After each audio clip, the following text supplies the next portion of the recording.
창세기 12장과 15장 말씀을 연이어서 함께 선포합니다. 여호와께서 아브라함에게 이르시되 너는 너의 고향과 친척과 아비의 집을 떠나 내가 네게 보여줄 땅으로 가라. 내가 너로 큰 민족을 이루고 네게 복을 주어 네 이름을 창대하게 하리니 너는 복이 될지라. 너를 축복하는 자에게는 내가 복을 내리고 너를 저주하는 자에게는 내가 저주하리니 땅의 모든 족속이 너로 말미암아 복을 얻을 것이라 하신지라. 이후에 여호와의 말씀이 환상 중에 아브라함에게 임하여 이르시되 아브라함아 두려워하지 말라. 나는 내 방패요 너의 지극히 큰 상급이라. 아브라함이 이르되 주 여호와여 무엇을 내게 주시려 하시나이까. 나는 자식이 없사오니 나의 상속자는 이 다메섹 사람 엘리에셀이니이다. 아브라함이 또 이르되 주께서 내게 씨를 주지 아니하셨으니 내 집에서 길린 자가 내 상속자가 될 것이니이다. 여호와의 말씀이 그에게 임하여 이르시되 그 사람이 내 상속자가 아니라 내 몸에서 날 자가 내 상속자가 되리라 하시고 그를 이끌고 밖으로 나가 이르시되 하늘으로 무뼈를 셀 수 있나 보라. 또 그에게 이르시되 내 자손이 이와 같으리라. 아브라함이 여호와를 믿으니 여호와께서 이를 그의 의로 여기시고 또 그에게 이르시되 나는 이 땅을 내게 주어 소유를 삼게 하려고 너를 갈대아인의 우르에서 이끌어낸 여호와니라.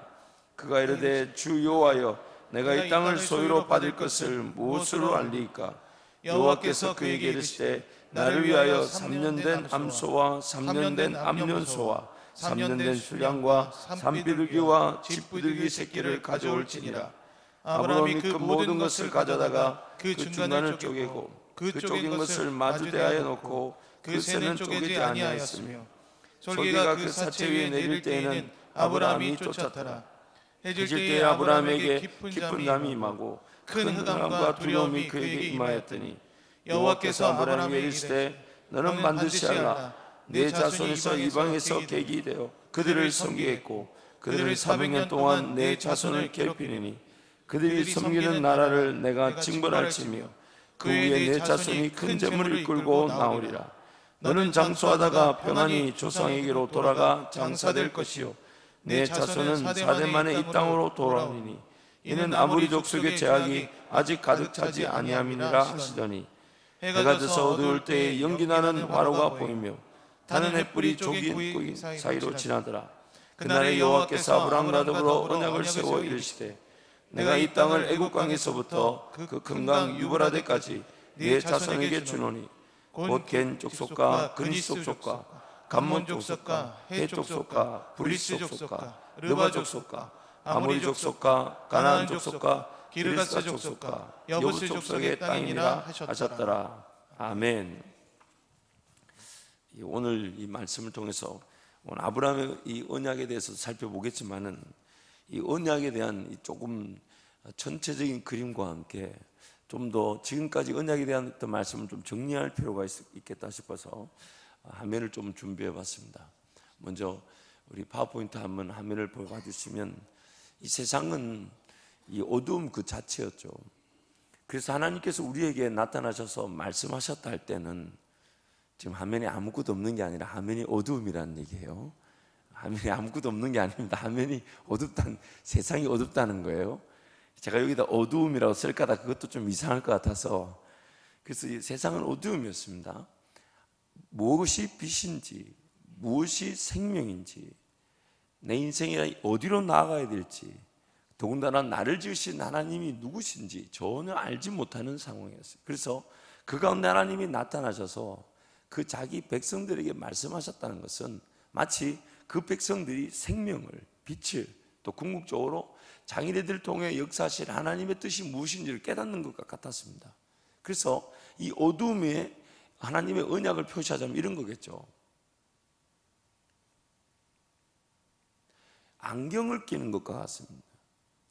보이지 않았던, 봐야만 했던 그 길을 안경을 하나님이 끼워주시는 것 같은 거예요. 우리 시선이, 어두움에 갇혀있는 우리 시선이 하나님이 보여주시는 그 언약, 안경을 통해 세상을 보는데 그 세상을 보는 그 언약 자체를 아담 언약이다 라고 말할 수가 있어요. 그리고 그 다음 언약이 뭐였죠? 누구에 통해서 주신 언약이었죠? 우리 어제 했지 않습니까? 어제 노아를 통해 주신 언약이었죠. 그리고 오늘 본문은 누구의 언약입니까? 아브라함을 통해 주신 언약이었어요. 그래서 그 아브라함 언약이라고 부릅니다. 그리고 그 다음 주신 언약은 이제 모세를 통해 주신 언약입니다. 모세를 통해서 점점점 하나님을 경험하고 알아가는 겁니다. 그리고 궁극적으로는 그 모세 언약이 나중에는 다윗이라는 다윗 언약으로 바뀌게 되죠. 그리고 그것이 이 다윗을 통해 한 분명한 유다 자손의 한 사람이 우리에게 등장하면서 이제는 완벽한 은혜, 예수 그리스도의 은혜, 그리고 그 예수 그리스도를 통해서 우리는 교회 시대, 성령 시대, 은혜 시대를 살아가는 은혜 언약, 즉 성령 언약, 교회 언약이라고 그러죠. 그리고 궁극적으로는 그 모든 것들이 희미하게 나타났던 그 언약을 통해서, 그때 그 순간에 그 언약을 통해서도 볼 수 있었지만 그 언약 모두가 지향하는 바가 뭐였냐면 바로 예수 그리스도였다는 것입니다. 그래서 그 언약만으로도 하나님은 충분히 일하실 수가 있었어요. 그래서 화면에 한번 내용을 띄워보아 주시면, 언약의 성취 예수 그리스도란 말은 구약의 언약에서부터 지금까지 모든 내용을 총 직결했을 때에 우리에게 완벽한 언약은, 우리에게 필요한 언약은 예수 그리스도라는 내용인데, 그 첫 번째는 하나님께서는 모든 가능성 있는 구원의 역사를 시도하셨다는 겁니다. 구약에서 지금까지 하나님이 그 백성을 정하시고 그들과 함께 동행하시고 그들과 함께 길을 걸어가자 하실 때에 그들이 몰랐던 길을 제시하시고 그들이 궁극적으로 누려야 될 은혜를 주시기 위해 길을 인도하실 때에 그 언약이라는 것, 즉 약속하셨다는 거예요. 내가 너를 포기치 않고 내가 너를 버리지 않고 반드시 그 나의 은혜의 자리에 이르게 하겠다. 그 하나님의 포부 열정이죠. 근데 그 구약의 그 언약들이 아브라함이든 노아든 아침에 잘 생각이 안 나요. 아담이든 노아든 아브라함이든 모세든 또한 다윗이든 그 언약의 그 모든 것들이 모든 하나님께서 가능성 있는 구원의 역사를 시도하신 것으로 나타난다는 겁니다. 그래서 두 번째는 죄로 말미암아 타락한 죄인들을 반드시 구원하시겠다는 하나님의 언약, 약속은 시도하실 수 있는 모든 구원의 방편들을 다 동원했다는 것입니다. 구약의 그 모든 것들이 나타났다는 거예요. 세 번째는 하나님께서는 그 당시에 자기 백성과 맺은 언약으로도 충분히 구원의 언약을, 구원의 역사를 나타내실 수 있으셨다는 겁니다. 이걸 좀 더 다른 표현으로 네 번째를 보면, 하나님의 백성들이 온전히 하나님만을 신뢰하고 의지함으로 당시 하나님께서 제안하시고 맺으셨던 언약은 성취될 수 있었다는 것입니다. 아담이든 노아든 아브라함이든 모세든 다윗이든 하나님이 말씀하셨던 그 약속은 그 하나님의 백성이 전적으로 하나님만을 의지하고 신뢰할 때에 그때 그 언약만으로도 그들은 하나님의 능력을 경험하고 구원의 은혜를 누릴 수가 있었다는 거예요. 그런데 다섯 번째는, 하지만 하나님의 백성들과의 동행이 목적이셨기 때문에 그들을 위한 언약이었음에도 불구하고 그들의 불순종으로 인한 제약으로 인해 그 언약만으로 부족했다는 겁니다. 그 언약만으로 부족했다는 거예요. 그들을 위한 완벽한 완성된 언약이 필요하더라는 겁니다. 여섯 번째는 하나님께서는 어떠한 방법을 통해서든 그들을 구원하시고 그들과의 동행을 이루시기 위해 구원을 약속하시고 그들과 다시 시작하셨다는 거예요. 매번 기회를 주셨다는 거예요. 다시 시작하셨다는 거예요. 일곱 번째는, 그러나 하나님을 인정하며 믿을 수 있었던 자들이 자신들의 죄로 인해 하나님을 인정하지 못하고 믿지 못하는 일들이 일어나더라는 것입니다. 하나님을 인정하며 믿을 수 있었던 자들이 그 하나님을 인정하지 않고 믿지 못하는 일들이 그들의 죄 때문에 일어나더라는 겁니다. 그래서 여덟 번째는, 그렇다고 해서 구약의 각 언약이 아무런 소용이 없는데 제시된 건 아니라는 거예요. 그 언약만으로도 하나님은 충분히 일하실 수 있었지만 그 백성이라는 구별된 사람들이 그 언약만으로 하나님을 온전히 따라가지 못하더라는 겁니다. 하나님의 언약의 목적이 뭐냐면 하나님이 그들을 포기치 않는다는 것을 분명히 드러내시고 그 백성이 하나님을 믿으며 따라올 수 있도록 함께 하신 것인데, 세대를 거쳐가며 그 언약만으로 안 되더라는 거예요. 그래서 아홉 번째는 사람의 능력으로 가능성이 매우 낮거나 불가능한 것이라 할지라도 하나님 편에서는 불가능한 일이 없기 때문에 당시 그 상황에 다양한, 그러나 사람이 할 수 없었던 구원의 방법으로 사람을 구원하고자 하나님은 시도해보지 않으셨던 것이 없었다는 겁니다. 지금 이 내용이 계속 반복되고 있는데 여러분 느낌 오시나요? 제가 여러분 어렵게 하는 이 조금의 그런 약점을 좀 가지고 있습니다. 그러나 좀 들어보세요. 이 열 번째는, 그래서 구약의 모든 언약은 예수 그리스도만이 완전하고 완벽한 은혜의 정답이심을 증명하는 그림자, 예표, 상징이 되는 것입니다. 그래서 여러분 히브리서 4장 1절 2절 말씀 가보면 이런 말씀이 있습니다. 우리 화면에 한번 같이 갑니다. 그러므로 우리는 두려워할지니 그의 안식에 들어갈 약속이 남아있을지라도 너희 중에서 혹 이르지 못할 자가 있을까 함이라. 그들과 같이 우리도 복음을 전함을 받은 자이나 들은 바 그 말씀이 그들에게 유익하지 못한 것은 듣는 자가 믿음과 결부시키지 아니함이라. 오늘 우리에게도 그 위험이 여전히 도사리고 있다는 거예요. 그러나 우리에게는 더 이상 다른 언약은 없다는 것입니다. 예수 그리스도로 말미암아 우리에게 그 주신 언약은 구약의 하나님이 시도하셨던, 하나님께서 그들을 통해 그것만으로도 일을 이루실 수 있어서 시도하셨던 그것으로 안 되기 때문에 예수 그리스도로 말미암아 완벽한 언약, 즉 예수와 성령이라는 그 은혜를 주셔서 그것으로 우리와 함께 길을 걸어가기를 원하시는데, 여전히 그 구약 백성들이 가지고 있었던 그 언약의 약점을 우리도 동일하게 가지고 있더라는 겁니다. 그것이 뭐냐? 하나님을 믿을 수 있는 저와 여러분이 하나님을 믿지 않는 이 일들이 일어날 수 있더라는 거예요. 그러나 차이점은 분명히 있습니다. 그때 당시만 해도 이 외부에서 하나님과 이 백성과의 그 언약의 관계를 맺고 이끌어갔지만 그들 내면의 변화가 없었기 때문에, 내면의 마음을 붙들 수 없었기 때문에 오늘 우리에게 주시는 은혜는 성령을 통해 우리 내면에서 그런 회개와 중생이 일어나게 하시고 하나님을 믿게 하셨다는 거예요. 그런데 중생과 거듭남의 역사가 일어났지만 이 안에서도 이제 그런 성숙, 성화의 과정이 남아있다는 것입니다. 그래서 오늘 저와 여러분의 삶의 관건은 무엇이냐면, 예수 때문에 천국 간다, 혹은 예수 믿지 않을 때 지옥 간다, 이것이 오늘 우리의 관건이 아니에요. 닫혀져 있는 내 마음이, 닫힌 내 시선이 성령 하나님 말미암아 얼마나 열려져서 그 하나님의 나라의 권세, 예수 이름의 권세를 내가 얼마나 맛보는가, 그렇지 않은가, 이게 바로 관건이에요. 그래서 오늘 우리가 아파하고 두려워야 될 것이 뭐냐면, 내가 이 땅에서 예수 그리스도와 함께 어느 길이든 주님이 걷게 하시고 어느 역사의 자리든 그 영광을 맛보게 하실 것인데, 우리는 이 세상살이 혹은 내 시선, 내 방법에 사로잡혀서 그 예수 이름의 권세를 제대로 누리지 못하고 맛보지 못한 채 하나님 앞에 서게 될 수 있다는 겁니다. 얼마만큼, 어디까지 하나님 나와 함께 동행하시며 그 영광을 나타내실지는 무궁무진합니다. 그것을 성경은 믿음의 세계라 그럽니다. 우리의 시선이 지금 어디로 가야 되냐면, 예수 믿고 천국 간다, 지옥 간다, 이것에 달려있는 게 아니에요. 마귀는 우리를 하여금 예수를 믿지 못하게 만들지 못합니다. 왜냐하면 우리는 그것을 거절할 만한 능력이 나에게도 없고 그 어떤 피조물도 우리를 그리스도의 사랑에서 끌어버릴 수 없기 때문에. 그럼 오늘 우리 삶에 주어진 삶의 관건은 뭡니까? 하나님의 자녀다운 권세를 제대로 누리지 못하도록 온갖 것들로 미혹한다는 거예요.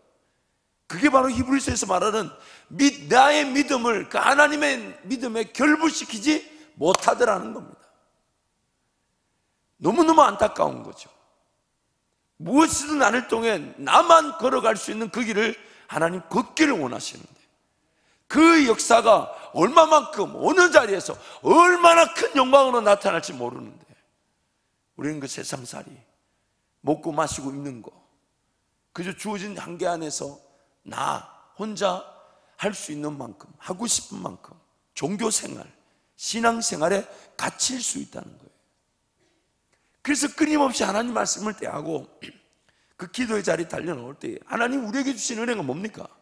마음의 눈이 열리고 영안이 열려져서 보지 못한 걸 보게 하시고 듣지 못한 걸 듣게 하시고 순종하지 못했던 자가 순종하며 따라갈 수 있는 것, 이게 바로 예수 그리스도로 말미암아 우리에게 주어지는 생명의 역사, 성령의 역사인 것입니다.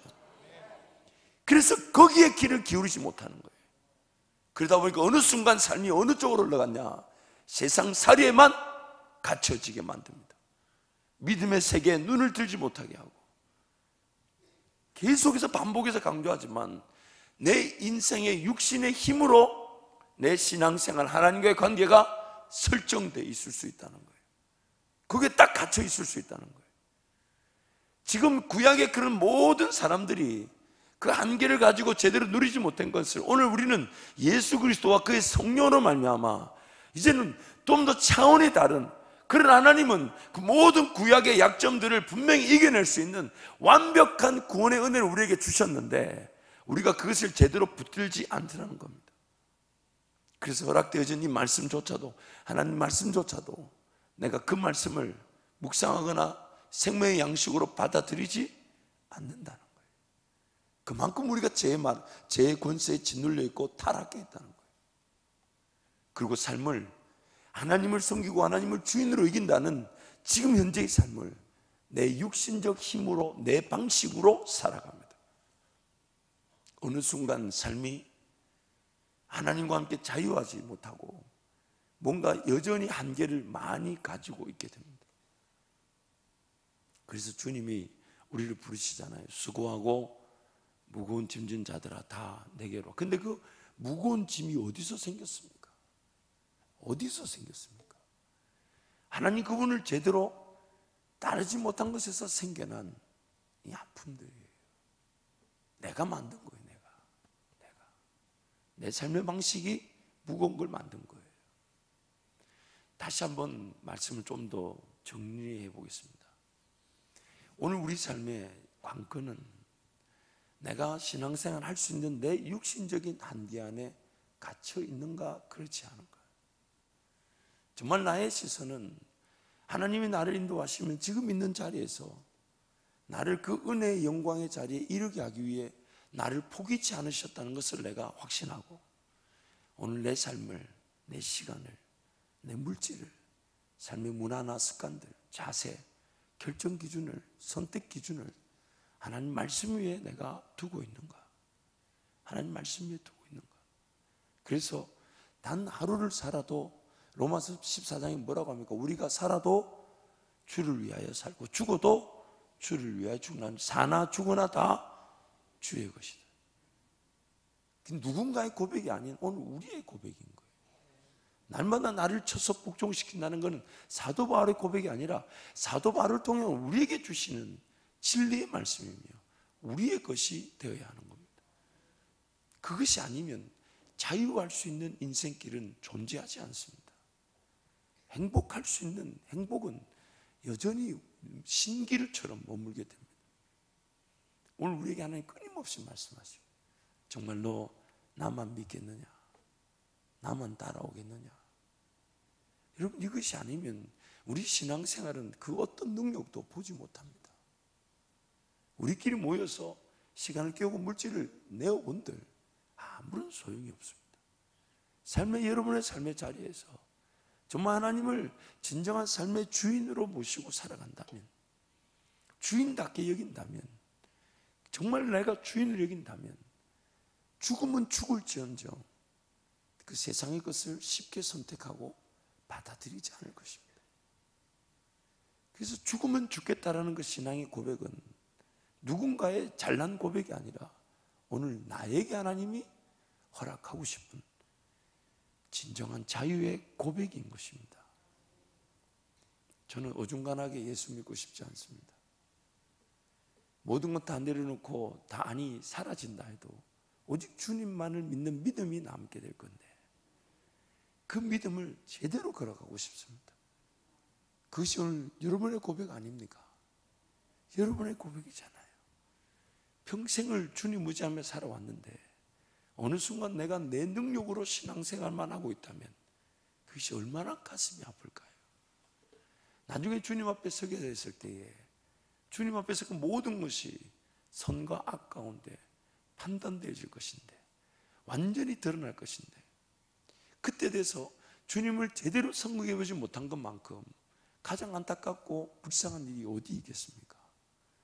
이 땅에서의 그 삶을 가지고 영원한 삶의, 천국에서 삶의 가치를 결정하겠다 하시는데, 그럼 주님 앞에 섰을 때에 평가받을 것은 한 가지밖에 없어요. 정말 예수로 인해 죽고 예수로 인해 살았느냐, 예수 때문에 미쳐서 예수만을 전하기 위해 삶의 어느 순간 어느 현장에 있든지 그 주님만을 의지했느냐, 주님만을 바라봤느냐, 그것이 오늘 나만이 걸어갈, 나에게만 당부한 하나님의 사명과 그 소명을 감당하며 맛보게 되는 유일한 자리이기 때문에, 그래서 그 언약을 지금도 포기치 않으시고 하나님은 지금 우리와 함께하고 계신 겁니다. 그러므로 오늘 우리 삶의 자세는 어디에 가야 되겠습니까? 지금도 나를 포기치 않았으니 오늘 이 새벽도 깨우고 달려 나온 거 아닙니까?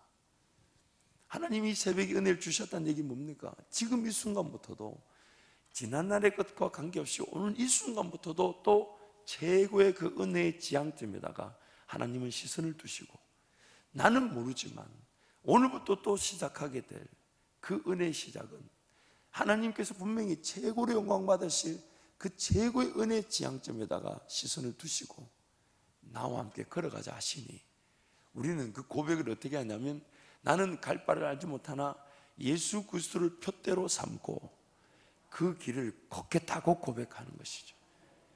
그것이 바로 사도 바울의 고백이었고 오늘 우리의 고백인 겁니다. 어디로 갈 바를 알지 못하나 하나님이 나의 생명이 되시고 하나님이 나의 길을, 모든 길을 다 하시고, 더군다나 그 중에서도 최고의 영광을 받으실 그 길을 하나님 나와 함께 걷기 위해 오늘 내 삶을 이 땅에 여전히 남겨두셨고 이 새벽을 깨워주셨다는 겁니다. 이 새벽을 깨워주셨다는 거예요. 그래서 모든 관심이 어디에 가야 되냐, 그래서 제가 간단하게 요약을 해봤어요. 여러분 기도할 때 항상 과거와 현재와 미래를 잊지 말아야 합니다. 과거의 것은 감사하고, 현재는 충실하고, 미래를 기대할 줄 알아요. 와, 이 굉장히 주옥 같은 거라 저는 여러분 모두 펜을 들 줄 알았는데 그걸 다 외우셨군요. 참 이게 또 목사가 굉장히 자부심이 생깁니다. 여러분 또 그걸 또 속 그대로 받아 적지 않으셔도 외우셨군요. 무슨 얘기냐면, 현재 과거의 것에 대해서는요, 아이고 내가 못했네, 안 됐네, 없네 이렇게 할 게 아니라, 그래도 하나님 은혜가 아니면 이만큼까지 못 왔으니 과거에 대해서는 감사하고 현재 주어진 일에 대해서는 최선을 다하여 충실하고, 정말 하나님 오늘 일 하나님 은혜가 아니면 감당하지 못합니다. 그러나 우리는 하나님께 묻죠. 그러나 하나님 오늘의 최선은 정말 오늘 이 삶이 하나님 나에게 허락하신 삶인지 아닌지, 하나님 나에게 너 거기에 세운 건 나다라고 하나님이 말씀해 주시는지 안 하시는지, 그것을 확인하고 그것을 붙잡고, 그래서 오늘 나에게 하나님이 이 삶을 허락하시는 그 분명한 확인 속에 삶을 걸어가는 것, 이게 바로 오늘 우리의 최선이 되어야 돼요. 그래서 하나님이 오늘 그 삶, 오늘 현재의 직장, 오늘 현재의 사업은 내가 너에게 당부한 일이고 너를 훈련하고 너와 함께 걸어가는 길이니 그 일에 나와 함께 걷자 하시면 맛보지 못할 능력이 없고 걸어가 보지 못할 은혜가 없는 겁니다. 그 현재의 최선은 하나님이 오늘도 나와 함께 하시며 내 자리를 하나님 나에게 허락하셨다는 것을 확인하는 자리, 그것이 나의 최선이 되어야 되는 거죠. 그래서 그 현재 최선을 다하면서 동시에 그 하나님, 이것이 전부가 아니라 과거에 주신 은혜와 현재 나와 하나님과의 관계를 통해 걸어갈 그 미래, 내일부터 혹은 언제일지 모르지만 그 나타날 하나님이 영광을 받으시면서 내가 기뻐할 그 일, 이것이 항상 기대되어져야 되는 거예요. 과거에 대한 감사와 현재 하나님께 대한 충성과 충실과 그 다음 미래를 기대하는 것. 그래서 기도 제목이 그런 게 쫙 나와야 돼요. 감사가 나오고 물론 그 감사와 함께 우리는 회개하게 되죠. 하나님을 더 섬기지 못한 거, 제대로 따르지 못, 그러면서 자충우들, 실수와 제약들 하나님 용서해 주시되, 오늘 이 하루 하나님 나에게 어떤 계획을 가지고 계시며 오늘 이 하루 나와 함께 어떤 길을 걸어가실지, 만약 내가 걸어가는 이 직장과 사업이 하나님의 뜻이 아니라 하신다면 하나님 어느 길이든 좋으니 하나님 나에게 말씀해 주십시오. 오늘 이 길이 맞다 하시면 감당할 능력을 주실 것이고, 아니라 하신다면 새롭게 따라갈 은혜를 주실 것인데, 거기에 대한 항상 깨어 하나님께 기도하는 법을, 하나님께 최선을 다하는 하루, 그러면서 기대하는 거죠. 하나님 오늘 이 한 걸음이, 오늘 나의 삶의 현재를 감당하는 이 한 걸음이 머지않은 그날에 성령을 따라 심고 거두는 열매로 나타날 것이니, 하나님 그 열매는 무엇입니까? 그것이 바로 오늘 이 땅에서 우리가 가져야 될 유일한 자세일 것입니다. 아브라함이 믿음의 조상으로 불림을 받은 것은, 질문을 한번 던져보면 그것이 오늘 우리에게 어떻게 적용될지가 나타납니다. 믿음의 조상으로 만든 분이 누구실까요? 여러분, 창세기 12장에서 아브라함은 약속의 땅에, 가나안 땅에 들어왔지만 12장 14장에 보면 하나님과 함께 걸어가지만 기어이 그는 하나님을 믿었다라는 표현을 나오지 않습니다. 15장에 와서야 기어이 그가 하나님을 믿게 됩니다. 왜 믿게 될까요? 갖가지 사건들이 일어나잖아요. 특히 가짓마라의 땅, 가나안 땅을 벗어나면 안 되는데 먹을 거 없다고 내려가다 어디까지 갑니까? 애굽까지 가잖아요. 근데 애굽에서 어떤 일이 일어납니까? 거짓말하고 잘못을 한 건 애굽의 왕이에요, 아브라함이에요?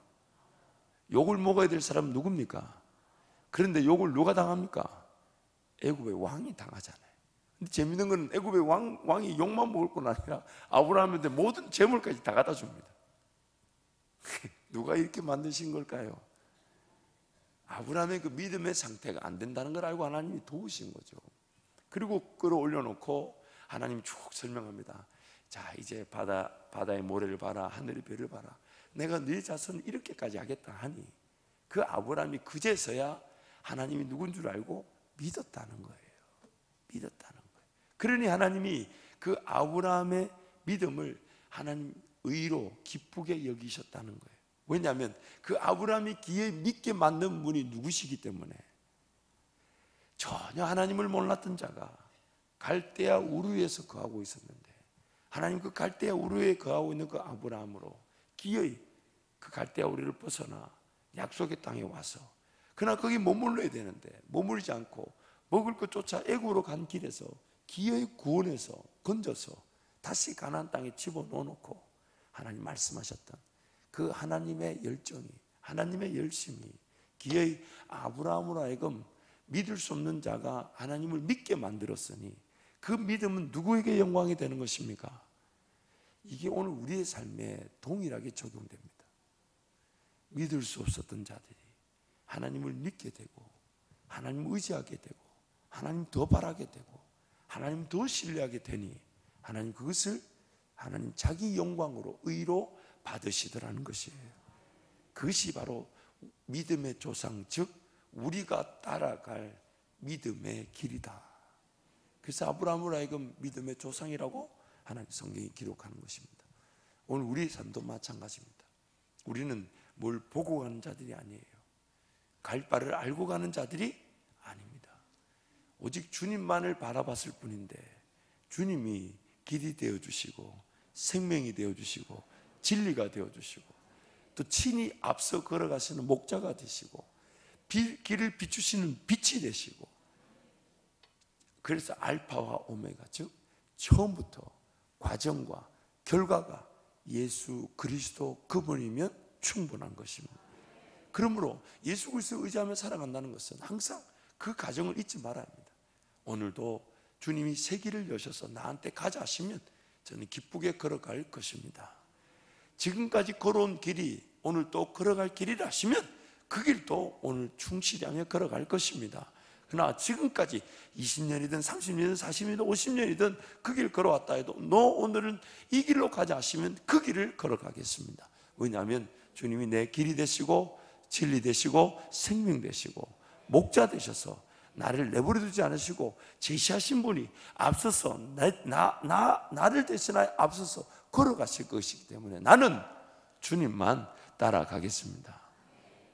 제가 이 짧은 문장 안에 성경이 지금 몇십 절이 들어가 있어요. 지금 주님이 그렇게 우리를 부르신단 말이죠. 말씀을 정리하겠습니다.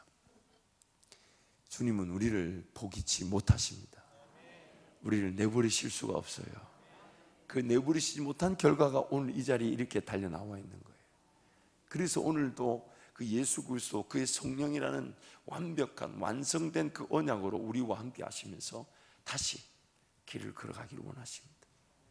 그래서 이전 것은 다 지나갔습니다. 오늘 주님이 나에게 말씀하실 것이 무엇입니까? 오늘 주님 나에게 말씀하신 그것만이 나에게 생명이 될 것입니다. 길이 될 것입니다. 진리가 될 것입니다. 나를 자유케 할 것입니다. 나를 행복하게 만들 것입니다. 내 삶이 되게 하실 것입니다. 쉽고 가벼운 그 길이 될 것입니다. 은혜의 길이 될 것입니다. 그게 하나님께 영광이 될 것입니다. 하나님만을 바라보게 될 것입니다. 그러므로 여러분, 그저 주어진 삶의 자리, 그것이 전부인 양 착각하지 마시고, 이러한 이유로 우리는 날마다 깨어 은혜를 구할 수밖에 없습니다. 날마다 하나님께 달려 나올 수밖에 없는 거예요. 그래서 그 주님의 음성을 식별할 줄 알고 주의 음성을 듣고자 할 때에 어느 음성이든 주실 수 있는 그 주님과 저와 여러분의 관계, 무엇이든 말씀하실 수 있는, 그리고 나는 무엇이든 따라가고자 하는 그런 영적 정화, 성화, 깨끗함, 거룩하고 흠이 없는 존재로 우리 주님을 예배하는 우리 모두가 되기를 축복합니다. 찬송하고 기도하겠습니다. 제가 먼저 기도하겠습니다. 하나님, 귀한 예물을 주님께 올려드립니다. 아버지, 물질에 얽매이지 않게 하셨음을 감사하며 평생 주님만이 우리의 생명의 근원 되심을 고백합니다.